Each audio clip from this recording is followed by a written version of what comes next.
The truth is, every single one of these cars has a deal breaker that the salesman is praying you don't discover until the papers are signed and your first payment is due. Today, we are stripping away the hype. We are looking at the blown turbos, the corroded cables, the carbon buildup, and the brutal reality of the American car market in 2026. If you were about to drop $40,000 on one of these, stop. Do not sign a single document until you see exactly how these vehicles are going to fail you. Because one of these is a financial fortress, and the other two are just creative ways to go bankrupt. Segment: the Toyota RAV4. If you buy the standard gas model, you are getting Toyota's 2.5-liter dynamic force 4-cylinder engine. It makes 203 horsepower. Now, technically speaking, this engine is a masterpiece of longevity. It uses Toyota's D4S injection system, which means it has both port and direct fuel injection. Why does that matter to you? Because unlike purely direct injected engines that choke on their own carbon buildup and require a $600 walnut blasting service at 80,000 miles, the Toyota washes its own intake valves. It is designed to run for 300,000 miles with basic oil changes. But there is a massive problem. To get that efficiency, Toyota gave this engine an incredibly high compression ratio, and the result is that it sounds absolutely terrible. In the real world, when you step on the gas to merge onto the highway, the gas RAV4 sounds like an angry tractor. It is loud, it is unrefined, and it vibrates. It's paired with an 8-speed automatic transmission that is so desperately programmed to save fuel that it constantly hunts for gears. You ask for power, the transmission panics, drops 3 gears, the engine screams to 5,000 RPM, the cabin fills with noise, and you slowly, eventually start gaining speed. It is bulletproof, yes, but you will have to listen to it suffer for a decade. Is a bit sluggish and noisy. Let me introduce you to the ultimate test of your sanity, the base model Kia Sportage. This is the trap I was talking about. You walk into a Kia dealership, you're blinded by the beautiful LED daytime running lights. You sit inside and you see an attractive $30,000 price tag. But under the hood is Kia's 2.5-liter SmartStream 4-cylinder engine making a pathetic 187 horsepower. In a compact crossover that weighs nearly 3,800 pounds, 187 horsepower is not just slow, it borders on a safety hazard. Owners on the forums are constantly complaining about terrifying highway merges. You have to pin the throttle to the floorboard just to merge into moving traffic, and because you are constantly wringing the engine's neck just to keep up with a Honda Civic, your real-world fuel economy plummets. You are getting the worst of both worlds. It is painfully slow, and it drinks gas like a V6. And unlike the Toyota, this engine is direct injection only. Give it 70,000 miles, and those intake valves are going to be caked in carbon. Do not buy the base gas engine in the Sportage. It is a terrible mistake. Driving. What if you want an engine that doesn't sound like a blender? Enter the Mazda CX-5. Mazda operates in its own little world. They don't care about giving you a spaceship. The base engine is a 2.5-liter naturally aspirated Skyactiv G, making 187 horsepower. It's fine, but the engine you actually want, the one that makes the CX-5 a legend in this class, is the 2.5-liter turbo. Put premium fuel in it and it makes 256 horsepower and a massive 320 pound-feet of torque. While the RAV4 and the Sportage are wheezing and struggling to get out of their own way, the CX-5 Turbo pulls like a German luxury SUV. It pushes you back in your seat. And here is the best part, the absolute biggest advantage Mazda has. They refuse to use a CVT. While everyone else is using continuously variable transmissions that drone endlessly, Mazda stuck with a heavy-duty, traditional 6-speed torque converter automatic. It is an old-school design, and it is mechanically bulletproof. It shifts crisply, it holds gears when you corner, and it feels like a real car. But there is a massive catch. Because it's an older 6-speed pushing a heavy all-wheel drive system with a turbocharger, your fuel economy is going to be abysmal. If you do mostly city driving in a CX-5 Turbo, you will be lucky to see 21 miles per gallon. You are trading fuel efficiency for your soul. Daily commute, the traffic jams, and the school runs, the hybrid powertrains. And this is where the script flips completely. The Toyota RAV4 Hybrid is the one you actually want to buy. It uses a modified 2.5-liter engine combined with 2 electric motors to make 219 horsepower. But the magic is in the transmission. Toyota uses an eCVT. Now, usually, the word CVT means a metal belt slipping between 2 cones, a recipe for a $4,000 repair bill at 100,000 miles. But Toyota's eCVT does not use belts. It uses a planetary gear set driven by magnetic electric motors. It is, without exaggeration, one of the most robust, indestructible pieces of engineering on the road today. There are taxi drivers with 400,000 miles on these original transmissions. The RAV4 Hybrid is faster than the gas model. It's significantly quieter because the electric motors handle the low-speed acceleration, and it gets roughly 40 miles per gallon. It fixes every single complaint people have about the gas RAV4. It is the perfect appliance. I told you there was a hidden cost, and this is where things get uncomfortable for Toyota. If you live in the Rust Belt, if you live in New York, Michigan, Illinois, or anywhere they salt the roads in the winter, you need to know about Cablegate. Toyota routed the high-voltage cable that powers the rear electric wheels underneath the vehicle, and the connector is exposed to the elements. In early-generation RAV4 hybrids, salt and water would get inside, corrode the multi-thousand-dollar cable, and shut the hybrid system down. Toyota extended the warranty to cover this, and they redesigned the connector shield for the 2025 and 2026 models to mitigate the issue. Is it completely solved forever? Only time and 10 years of road salt will tell, but it is the one tiny crack in Toyota's armor. And with sheer simplicity, Kia took a completely different and much riskier route with the Sportage Hybrid. Because the base gas engine in the Sportage is a dog, the only Sportage you should ever consider is the Hybrid. But look at how complicated it is. Kia uses a tiny 1.6-liter turbocharged engine, bolted to an electric motor, bolted to a traditional 6-speed automatic transmission. From a driving perspective, it is fantastic. It makes 227 horsepower and 258 pound-feet of torque. Because it has a real 6-speed automatic, you feel actual gear shifts instead of the CVT drone. It feels punchy and premium. But think about the long-term reality of what you are buying. You have a direct-injected engine, a turbocharger pushing high boost, a complex hybrid battery management system, and a multi-gear transmission all working together. That is an enormous amount of heat, pressure, and complexity. If you are keeping this car past its 100,000-mile warranty, the potential for a catastrophic multi-thousand-dollar repair bill is massively higher than in the simple, naturally aspirated RAV4 Hybrid. Kia is asking you to trust them with cutting-edge complexity. Toyota is offering you decades of proven boredom. To how these vehicles feel going down the road. If you take the Toyota RAV4 over a pothole, it handles it fine. The suspension is soft, the ground clearance is good, but the sound insulation is terrible. At 75 miles per hour on the highway, the wind noise around the side mirrors and the tire roar echoing through the cabin will force you to turn your music up just to have a conversation. If you take the Mazda CX-5 down that same road, it is a revelation.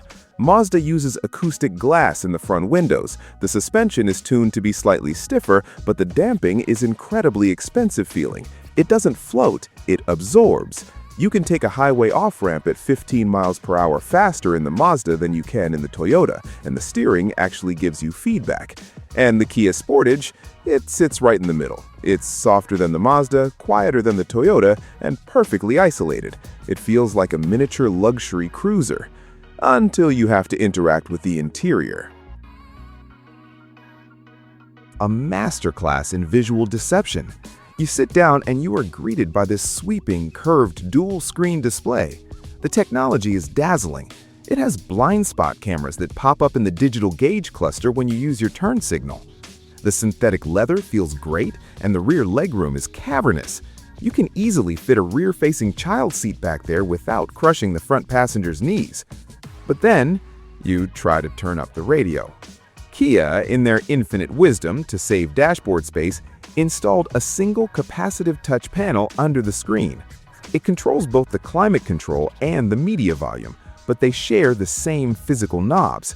You have to press a tiny laggy digital button to switch the panel's function from air conditioning to radio. You want to turn up the heat because you were cold, you reach down without looking, turn the dial, and suddenly you're blasting your music to volume 40, scaring everyone in the car. It is an incredibly infuriating, brain-dead engineering choice that owners complain about endlessly. It is the kind of daily annoyance that makes you want to punch the beautiful piano black dashboard. And hey, if you enjoy watching automotive engineers financially and emotionally ruin people with terrible interior decisions, hit that subscribe button right now. And check out my second channel too, because apparently fixing one channel's worth of car problems wasn't enough punishment for my free time. Mazda CX-5. The contrast is shocking. There are no massive screens, the gauge cluster still has physical analog dials. Instead of glowing touch panels, you get real stitched leather, genuine soft touch materials, and tactile, physical buttons for everything. The climate control knobs click with the precision of a high-end stereo receiver. But Mazda has a strict philosophy. They believe touch screens distract drivers, so you control the infotainment using a rotary dial on the center console, exactly like a BMW iDrive system. If you're listening to Sirius XM, it's great. If you're trying to navigate Apple CarPlay or zoom in on a map in Android Auto, spinning a little wheel to move a cursor is incredibly frustrating. But the real penalty of the CX-5 is in the back. Because this platform dates back to 2017, the packaging is terrible. If you're over 6 feet tall and you sit in the driver's seat, the person sitting behind you better not have legs. The rear seat legroom is a joke compared to the Sportage, and the cargo space is significantly smaller. You're not putting a large stroller and a week's worth of groceries in the back of a CX-5 without a fight. Interior. It feels like it was designed by a company that makes heavy-duty power tools, probably Makita or DeWalt. Everything is chunky. The climate dials have these massive rubber grips so you can turn them while wearing thick winter work gloves. The storage cubbies are perfectly shaped. It's incredibly practical. But my God, does it feel cheap. The plastics on the lower doors are hard and scratchy. On many trims, the front passenger seat doesn't even have height adjustment, leaving your passenger feeling like they are sitting in a hole. The infotainment screen, even though it was updated recently, still looks like a tablet from 5 years ago. You are not buying the RAV4 for luxury. You are buying it for survival. The ownership story, the money, real-world pricing, insurance, depreciation, and the American dealership experience. Because this is where the winner is actually decided. Let's start with the Kia Sportage. Right now, Kia dealerships are notoriously painful to deal with. Because the Sportage looks so good, many dealers are still slapping mandatory add-ons onto the sticker price. You will see $500 for nitrogen in the tires, $800 for a useless paint protection spray, and market adjustments. But the real financial pain comes when you drive it off the lot. The Sportage depreciates heavily. And remember that famous 10-year, 100,000-mile powertrain warranty that Kia brags about?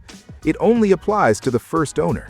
If you try to sell your Sportage to someone else, that powertrain warranty instantly drops to 5 years and 60,000 miles. That kills the resale value. And we have to talk about the insurance. Even though the 2025 and 2026 Sportage models have push-button start and engine immobilizers, the Kia Boys theft trend has absolutely destroyed the brand's reputation with insurance companies. Many major insurers in the United States are aggressively raising premiums on all Kia models, simply because thieves are still breaking the windows and destroying the steering columns, assuming they can steal them. Your monthly payment might be low, but your Geico bill is going to hurt. Completely different financial universe. Because the design is older, the hype is gone, and that is a massive advantage for you, the buyer. Mazda dealers are usually much easier to work with. You can routinely find them selling CX-5s below MSRP. More importantly, Mazda frequently offers excellent financing deals to move inventory. It is not uncommon to see 0% or 0.9% APR for 60 months for well-qualified buyers. In a world where auto loans are sitting at 7 or 8%, that 0% APR will save you thousands of dollars in interest. Insurance costs are generally rock bottom because CX-5 drivers are statistically older and rarely crash. Maintenance is incredibly cheap because the 2.5-liter engine has been around forever. Every independent mechanic in America knows how to fix a Mazda CX-5, and parts are everywhere. It will lose some value to depreciation, but it is a safe, predictable financial choice. This is where the American car market makes absolutely zero sense. This is the final market paradox. The demand for the RAV4 Hybrid is so ferocious that you will almost certainly pay full MSRP, and you will likely have to wait on an allocation list for months just to get the color you want. But the absolute craziest part about the RAV4 is the used market. Common financial advice tells you to buy a 2- or 3-year-old used car to let the first owner take the depreciation hit, right? Do not do this with the RAV4 Hybrid. These vehicles hold their value so aggressively that a used 2023 model with 35,000 miles on it will often cost exactly the same or sometimes even more than a brand new 2026 model. Why? Because impatient buyers refuse to wait 3 months for a new one to arrive from the factory, so they overpay for a used one on a dealer lot today. Buying a slightly used RAV4 Hybrid is a financial trap. You are taking on someone else's miles, wearing down the brakes, and eating into the factory warranty to save literally $0. If you want a RAV4 Hybrid, you must buy it brand new. You maintain it, you drive it for 5 years, and when you go to sell it, you will get a ridiculous amount of your money back. It is practically a savings account on wheels. The annoying tech and the financial reality. What is the final verdict? Which one actually belongs in your driveway? If you are a tech-obsessed buyer who trades in their car every 3 or 4 years before the warranty expires, and you absolutely must have the best screens, the softest ride, and the most rear legroom for your passengers, lease the Kia Sportage Hybrid. Do not buy the painfully slow gas model, and do not buy the hybrid to keep for 12 years. Lease the hybrid, enjoy the premium spaceship feel, and hand the keys back to the dealer before the complex turbo hybrid system or the capacitive touchscreen becomes your out-of-pocket problem. If you don't have kids, or your kids are small enough that they don't need massive legroom, and you actually care about steering feel, cornering dynamics, and premium interior build quality, go buy the Mazda CX-5 Turbo. Yes, it drinks premium fuel, yes, the infotainment dial takes getting used to, and yes, the platform is older than TikTok. But it is the only vehicle here that actually feels like a luxury product and has a soul. Take advantage of those below MSRP prices and 0% APR incentives and enjoy the drive.